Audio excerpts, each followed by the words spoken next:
Hi hello నమస్తే welcome to our channel Telugu రాజ్యం. నేను మీరా. లావణ్య రాజ్ తరుణ్ డైలీ సీరియల్లో ట్విస్ట్ మీద ట్విస్ట్లు, దెబ్బ మీద దెబ్బలాగా రోజుకొకటి వినపడతా ఉంది. అయితే ఇప్పుడు కొత్తగా వినపడుతున్న వదంతం ఏంటంటే రాజ్ తరుణ్తో లావణ్య ఒక సెటిల్మెంట్కి అయితే వెళ్ళినట్టుగా ఒక వార్త మొత్తం హల్చల్ చేస్తుంది. దీనికి సంబంధించి ఒక పూర్తి ఇన్ఫర్మేషన్, ఒక మంచి విశ్లేషణ మనకు అందించడానికి సీనియర్ క్రిటిక్ దాసరి విజ్ఞాన్ గారు మనతో ఉన్నారు. నమస్తే అన్న. నమస్తే. వెళ్ళిందా నిజంగా సెటిల్మెంట్కి? ప్రవీణ్ అనే ఒకడు అండ్ అప్పట్లో ప్రవీణ్ అనే ఒక ఆయనకి అండ్ ఇంకొకడు ఎవడో లలిత జ్యువెలర్స్ ఓనర్ అనో లేకపోతే వర్కర్ ఎవడో ఒకడు తెలీదు, వాళ్ళిద్దరు కూడా ఈమెతో పాటు డ్రగ్స్ డీలింగ్లో ఉన్నారని చెప్పేసి ఒక న్యూస్ వచ్చింది. అందులో ఉన్నటువంటి ప్రవీణ్ అనేది ఇంకొక కొట్టాన్ని తీసుకొని రాజ్ తరుణ్ దగ్గరికి సెటిల్మెంట్ అనమాట. ఏంటి సెటిల్మెంట్ అంటే కొంప కావాలి, మెయింటెనెన్స్ కావాలి. సరే మెయింటెనెన్స్ అంటే ఇక నీకు నాకు సంబంధం ఉంటా ఉంటుంది, నెల మనకు ఎందుకే వచ్చిన గొడవ, ప్రతిసారి ఫోన్లు చేయాలి అనవసరంగా, ఒకేసారి 5 కోట్లు ఇచ్చేసి అని చెప్పేసి సెటిల్మెంట్. 5 కోట్లు ప్లస్ కొంప ఈమెకు కావాల్సింది. సరే 5 కోట్లు ప్లస్ కొంప అంటే ఇంకెప్పుడు చోళ్ళకి రాను, నేను వెళ్ళిపోతాను అనేది డీల్. రాష్ట్రం చచ్చినా చేస్తాడు కానీ ఇప్పుడు ఇల్లు అయితే ఇవ్వడు. ఎందుకు ఇవ్వాలమ్మా ఇల్లు? ఒక రీజన్ చెప్పు. ఫస్ట్ ఆఫ్ ఆల్ దేనికి ఇవ్వాలి, అసలు ఎవరని ఇవ్వాలి, ఎందుకని ఇవ్వాలి? సరే ఏదో కోర్టులో మొగుడని రేపి నువ్వు ఏదో అప్పీల్ పెట్టుకున్నావు కాబట్టి కోర్టులో కేసు నడిచినంత కాలం అందులో ఎగుతావు, చూడ్డానికి పెద్దింట్లో ఉంటావు, కనీసం ఆ నెలకి మెయింటెనెన్స్ కట్టడానికి కూడా దగ్గర చిల్లర ఉండవు, 10,000 ఉంటుంది ఈజీగా మెయింటెనెన్స్. అండ్ నెక్స్ట్ మళ్ళీ ఆ కరెంట్ బిల్లు అవి ఇవి ఇంకా కలిపి ఉంటుంది, కుక్కల్ని చూసుకోవాలి, నీకు ఎంత కాదన్నా నెలకు 1,00,000 లేనిది నువ్వు గడవలేవు యాక్చువల్గా మామూలుగా, అది కూడా. అండ్ నెక్స్ట్ అసలు డబ్బులు లేవు అంటుంది. మొన్నేమో రాజ్ తరుణ్ నా కారు ఉంది కదా, 96,000 పెట్టి దాన్ని సర్వీసింగ్ చేయించుకుంది, రిపేర్లు ఉంటే చేయించుకుంది మొన్నే రీసెంట్లీ. అండ్ ఇప్పుడు ఇంత పెద్ద ఇల్లు వదులుకొని రాజ్ తరుణ్ ఇప్పుడు 70,000కి రెంట్కుంటున్నాడు. అవసరం ఆయనకి? అవసరమే ఉంది 70,000కి రెంట్కుండడానికి. ఇంకో దగ్గర ఊరికే రెంట్లు కట్టుకుంటుండడం ఎందుకు? సరే అది వాళ్ళ ఇష్టంలే, ఏదో రకంగా సాగింది. నేను ఏమడుగుతానంటే లావణ్య నేను డ్రగ్స్లో లేను అంటది కదా, ఒక్కసారి మీడియా ముందుకు వచ్చి టెస్ట్లు చేసుకోవడానికి రెడీయా? ఉండదు. లేను అని చెప్పి తప్పించేసుకుంటుంది అంతే. రాజ్ తరుణే నన్ను ఇరికిచ్చా డ్రగ్స్లో అంటుంది. నిజంగా చెప్తున్నా, రాజ్ తరుణ్ ఇద్దరిని నిలబెడతా, ఆ అబ్బాయి రెడీ ఇవ్వడానికి, బ్లడ్ టెస్ట్లు ఆ టెస్ట్లు ఇవ్వడానికి. ఈ పిల్ల రెడీయా? ఇవ్వదు. అండ్ నెక్స్ట్ ఈమె అసలు మంచి కంచు చెప్పాలి అంటే. ఇప్పుడు ఈ సెటిల్మెంట్ ఉందా, తర్వాత ఏమనుకుంది, పోనీ ఒక 1 hour రాస్తానుతో నేను పర్సనల్గా మాట్లాడాలనుకుంటున్నాను, నాకు అనుమతి ఇవ్వండి అంటే ఒకసారి అడగండి అని చెప్తే 5 నిమిషాలు కూడా మాట్లాడండి నీతో పో అని చెప్పేసి. ఏం మాట్లాడాలి, ఎందుకు మాట్లాడాలి? నువ్వు ఇదే మాటని July 5th కేసు పెట్టక ముందు రాజ్ తరుణ్ ఏదో రకంగా ఇద్దరం కలిసి అయితే ఉన్నాం. స్టార్టింగ్ నేను నీకు పెట్టాను, తర్వాత నువ్వు నాకు పెట్టావు, ఇద్దరం కలిసి ఇన్నాళ్ళు బాగానే ఉన్నాం. నా వ్యవహారాలన్నీ నీకు తెలుసు, నీ అని భాగవతాలన్నీ నాకు తెలుసు. చాలాసార్లు కొట్లాడుకున్నాం, చాలాసార్లు తిట్లాడుకున్నాం, ఎన్నో చేసుకున్నాం. ఇంకండి ఇల్లు అన్నాక గొడవలు ఉంటాయి, సొంత ఇంట్లోనూ ఉంటాయి, ఫ్రెండ్స్ అన్నాక గొడవలు వస్తాయి, హాస్టల్లో గొడవలు వస్తాయి, రూమ్మేట్స్ దగ్గర గొడవలు వస్తాయి. గొడవలు అనేవి ఎక్కడైనా కామనే. మనం కూడా అలాగే పడ్డాం, చాలా కొట్టుకున్నాం. నేను నిన్నన్నాను, నువ్వు నన్ను అన్నావు, అంత బాగానే ఉంది. ఇప్పుడు ఏంటంటే నా దగ్గర ఏమీ లేదు, మనం విడిపోదాం, నా బతికేదో నేను బతుకు, నీ బతికేదో నువ్వు బతుకు. నీ దగ్గర పావులా ఉంది, నా దగ్గర అది కూడా లేదు, నాకు కొంచెం ఇవ్వు, ఉన్నంతకాలం ఏదో రకంగా ఉన్నాం కదా, నా బతికేదో నేను బ్రతికేస్తా, నీ బ్రతికేదో నువ్వు బ్రతుకు. ఎప్పుడైనా సరే సరదాగా ఫ్రెండ్లీగా అక్కడిక్కడ కలిసినా బాగానే మాట్లాడుకుందాం. మనకి ఇంకా నీకు నాకు వద్దు అనుకున్న తర్వాత ఫ్రెండ్లీగా విడిపోదాం అని చెప్తే అప్పుడే వాడు ఎంతో కొంత ఇచ్చేవాడు కాదా? ఎందుకు ఇవ్వడు? అరే అవును కదా, సంపాదించుకోవచ్చు డబ్బులు, ఇక నా దగ్గర రానంటుంది, నేను నా జీవితం నాది, ఈమె జీవితం ఈమెది. సరే ఏ ఫ్యూచర్లో ఎప్పుడైనా సరే నేను రోడ్డు మీద ఉంటే ఆపిల్లో ముద్ద పెట్టవచ్చు, ఆమె రోడ్డు మీద ఉంటే నేను ఓ ముద్ద పెడతా, పెద్ద విషయం కాదు, కలిసి ఉన్నాం 4 రోజులు కాబట్టి. ఇది ఒక హెల్తీ సెటిల్మెంట్. అది ఇప్పుడు రియలైజ్ అయింది ఈ పిల్ల. ఎందుకు ఇప్పుడు రియలైజ్ అయింది అంటే అష్టదిగ్బంధనం, కాదు 4 దిగ్బంధనం. ఎలా?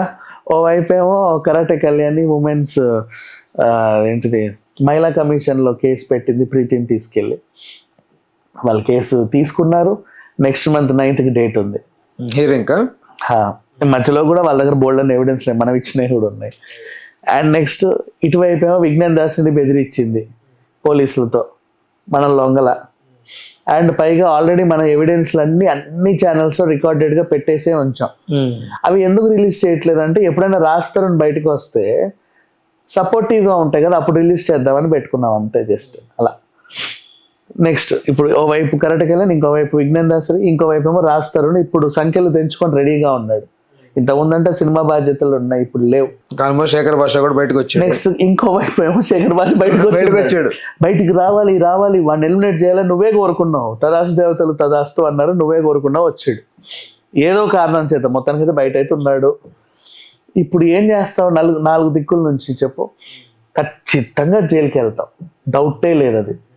లేదా అయితే జైలుకని వెళ్ళాలి, లేదా ఆత్మహత్య చేసుకొని చావాలి, లేదా రాష్ట్రంతో సెటిల్మెంట్ చేసుకోవాలి. జైలుకా వెళ్ళలేను, ఆత్మహత్య చేసుకున్నా చావలేను. ఈ మూడో సెటిల్మెంట్ ఏదో బాగుంది కదా, సరే వెళ్ళి ఒకసారి ఆ సెటిల్మెంట్ ఏదో కానివ్వండి అన్నాడు. ససేమిరా అన్నాడు, అంతే. ఛాన్సే లేదు, రాజస్థాన్ సెటిల్మెంట్కి రాడు, నీకు రూపాయి ఇవ్వాల్సిన అవసరం లేదు. సరే ఆ కొంపంటావా, కొన్నాళ్ళు కోర్టులో కొట్లాడి తను కూడా కేసేసి ఏదో రకంగా దక్కించుకుంటాడు. అఫ్ కోర్స్ మొత్తం సమాజం అంతా కూడా రాష్ట్రానికి సపోర్ట్ ఉంది, అది అందరికీ తెలిసిన విషయం, లావణ్యతో సహా. ఇది అండ్ గతం గుర్తు తెచ్చుకో. గతంలో కూడా ఎన్ని పెట్టాడు తెలుసా ఈ పిల్ల ఎదగడానికి. ఈ ఒకటే కాదు, నేను హీరోగా సెటిల్ అయ్యాను, నువ్వు కూడా ఏదో ఒకటి చెయ్యి అంటే, అప్పుడు ఇంట్లో అంటావా హోటల్ మేనేజ్మెంట్ అనేది పోయింది, ఎయిర్ హోస్టెస్ అన్నది అది పోయింది. తర్వాత లావణ్యకి ఏంటంటే గోవాలో ఒక డ్రగ్ పెడ్లర్తో ఉండింది, 2 సంవత్సరాలు ఉంది గోవాలో ఒక డ్రగ్ పెడ్లర్తో కలిసి. ఓహో లివిన్ అంటే లివిన్ కాదు, ఒక ఫ్రెండ్తో. ఇక అది లివినే ఏంటో, వాళ్ళు 24 గంటలు డ్రగ్గులు తీసుకొని ఏదేదో చేసుకుంటా ఉంటారు. అలా ఉండింది. అంజున దగ్గర శివ వ్యాలీ అని ఒకటి ఉంటుంది, ఈమె శివుడికి భక్తురాలు. డ్రగ్స్ తీసుకోవడం, అక్కడికి వెళ్ళి శివ శివ శివ అని ఎగరడం, గంజాయి తీసుకొని ఎగరడం, ఆ టైప్ ఆఫ్. ఆ ఒంటి నిండా కూడా అవే టాటూలు ఉంటాయి. కుక్కలంటే కూడా ఆమెకి ఎట్లా అంటే, కుక్కల్ని భైరవుడిలా చూస్తుంది, నా దగ్గర భైరవుడి శక్తి ఉంది అన్నట్టుగా ఫీల్ అయిపోతుంది ఆమె. అందుకే ఇంట్లో చేతపడి దాన్ని తెచ్చి పెట్టుకుంది. ఇది ఓవరాల్గా. అండ్ నెక్స్ట్ ఇప్పుడు ఆ 2 ఏళ్ళు ఉంది కదా అక్కడ, తిరిగి అప్పుడు ఆమెకు ఒక కొత్త అంబిషన్ వచ్చింది, ఏదో అవ్వాలి అని. డీజే అవుదాం అనుకుంది పాపం. ఇట్లా కాదు అసలు, డీజే ఇలా చేస్తే బాగుండు, అలా చేస్తే బాగుండు. ఆమెకు ఏదో కొత్త ఆలోచనలు వచ్చేసరికి దాన్ని కూడా రాస్తారని గౌరవించి డీజే కన్సోల్ కొనిచ్చాడు.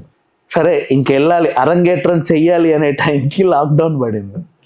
ఈ పాపంలే, ఈ విషయంలో అయితే ఆ పిల్లని పాపం అనుకోవచ్చు, తప్పులేదు. లాక్డౌన్ పడింది, ఏం చేయాలో అర్థం కాలేదు, ఇరుక్కుపోయింది. అయినప్పటికీ నీ వ్యసనాలకి, నీ దరిద్రాలకి, నీ ఖర్చులకి పాపం ఇస్తానే ఉన్నాడు లక్షలు. అంటే ఇక లాక్డౌన్ అంటే ఖచ్చితంగా ఇప్పుడు రేట్లు గిట్లన్నీ పెరిగి ఉంటాయి. పైగా నార్మల్ మనుషులకే ఎక్కువ డబ్బులు అవుతాయి, ఇంకా ఇట్లాంటి రాజకార్యాలు అలవాట్లు ఉన్న వాళ్ళకి ఇంకా ఎక్కువ ఖర్చు అవుతుంది. అయినా సరే ఇచ్చాడు, ఉండు ఏదో రకంగా. ఇన్ని చేసినా కూడా ఆ పిల్లకంటూ ఇదేం లేదు, ఇంకా ఏదో కావాలి, నన్ను పీడించుకు తినాలి, పీక్కు తినాలి అన్నట్టుగానే ఉంది. కృతజ్ఞత భావము రాజ్ తరుణ్కి ఒకటే చిన్న కృతజ్ఞత భావం, వచ్చిన కొత్తల్లో కొంచెం నీడనిచ్చావు, ఓ పావులా ఇచ్చావు అంతే. ఆ ఒక్క చిన్న కృతజ్ఞత భావంతో నేను ఇన్ని రోజులు ఉంచాడు. కానీ ఇన్నాళ్ళు నీకు బోల్డ్ అంతా పెట్టాడు, 40 లక్షలు ఇంటికి వేసింది. ఆ డబ్బులు ఎక్కడివి అంటే, వీళ్ళు వీకెండ్స్ క్రికెట్ ఆడతారు మన సినిమా వాళ్ళంతా. అప్పుడు వీళ్ళకి క్యాష్ ఇస్తారు, వాళ్ళు ఆన్లైన్ ట్రాన్సాక్షన్స్ చేయరు, 50,000 1,00,000 రూపాయలు అట్లా ఇస్తారు. మా వీళ్ళంతా ఇంటికి వచ్చేవాడు ఎవడో డబ్బులు పట్టుకొని వస్తే, ఇంట్లో ఈమె తలుపు తీసుకునేది. ఆ లెక్కలన్నీ చూసుకొని అవన్నీ కూడా దొబ్బేసింది. అయ్యో 40 లక్షలు. వారానికో 10 రోజులకు వస్తారు, 15 రోజులకు వస్తారు. ఈ క్రికెట్ అవి చిన్న ఆడేవాళ్ళు, ఆ డబ్బులు కూడా దొబ్బేసింది. ఎన్నో తినింది, చివరికి ఆ కారు కూడా తీసేసుకుంది, ఏదో ఇష్టపడి కొనుక్కున్నాడు పాపం. ఇంకేముంది అబ్బాయి దగ్గర, నువ్వు పీడించుకు తినడానికి ఆ ఇల్లు ఉంది, అది కూడా కావాలంటుంది ఇప్పుడు. ఇంకా ఇవ్వకూడదు యాక్చువల్గా, అంతే. అండ్ ఈఎంఐ గురించి అసలు ఎంత మాట్లాడుకున్నా చాలా తక్కువే. ఇప్పుడు సెటిల్మెంట్కి వచ్చింది.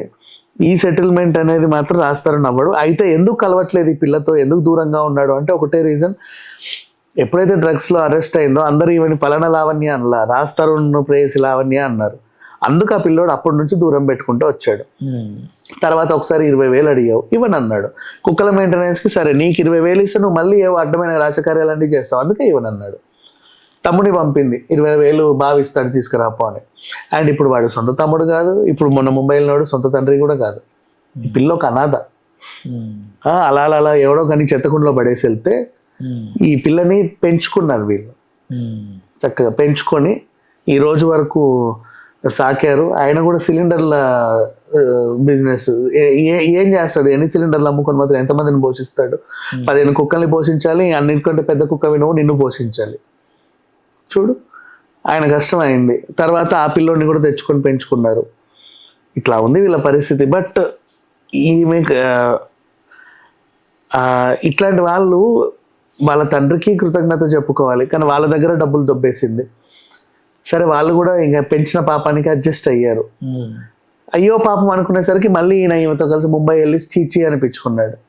సమాజం అంతా ఉమ్మేస్తుంది మొహం మీద, అయినా సరే తుడుచుకుంటూ బ్రతికేస్తుంది. ఇలా ఎలా బ్రతుకుతారో కూడా ఇప్పటిదాకా తెలియట్లే ఎవరికి. చాలా మందికి ఇలా కూడా బ్రతుకుతారా మనుషులు అనే రేంజ్ లో లావణ్య ఒక గుడ్ ఎగ్జాంపుల్ అని చెప్పుకోవచ్చు. అసలు వీళ్ళిద్దరి మధ్యలో అంటే రాజ్ తరుణ్ కి 1% కూడా తప్పు లేదంటే అంటారా? 1% కూడా తప్పు లేదా అంటే లేదనే చెప్తాను నేను. వై? బికాస్ ఒకే ఒక కృతజ్ఞత భావంతో నిన్ను పెట్టాడు. ఏం చేసావు నువ్వు రాజ్ తరుణ్? వాడికి అప్పుడే సినిమాలు వచ్చాయి. నువ్వు అదేంటి ఇంట్లో ఉండు, రా రా రా రా రా ఇంటికి రా. లేదు సినిమా అందరి కాంబినేషన్, లేదు నువ్వు రావాలి, నువ్వు రాకదిగో గీసుకుంటున్నా చచ్చిపోతున్నా, ఇగో చున్నీ కట్టేస్తున్నా, ఊగేస్తా దూకేస్తా. అక్కడ సరే ఇంటికి వెళ్ళాలి, చిన్న పాలి, అయ్యా అదేంటయ్యా బాబు ఇంత పెద్ద కాంబినేషన్, నువ్వు ఇవాళ ఖచ్చితంగా ఉండాలి. లేదు సార్ చాలా పర్సనల్ ప్రాబ్లం, వెళ్ళాలి. ఈయన ఎందుకు పెట్టుకున్నానయ్యా హీరోగా? ఎవడా మేనేజర్ వీనికి తెచ్చింది? అసలు మాటినట్లా అలా చాలామంది ఆశ్రయించుకున్న వాళ్ళు ఉన్నారు. వాటన్నిటికి కారణం కూడా ఈమె.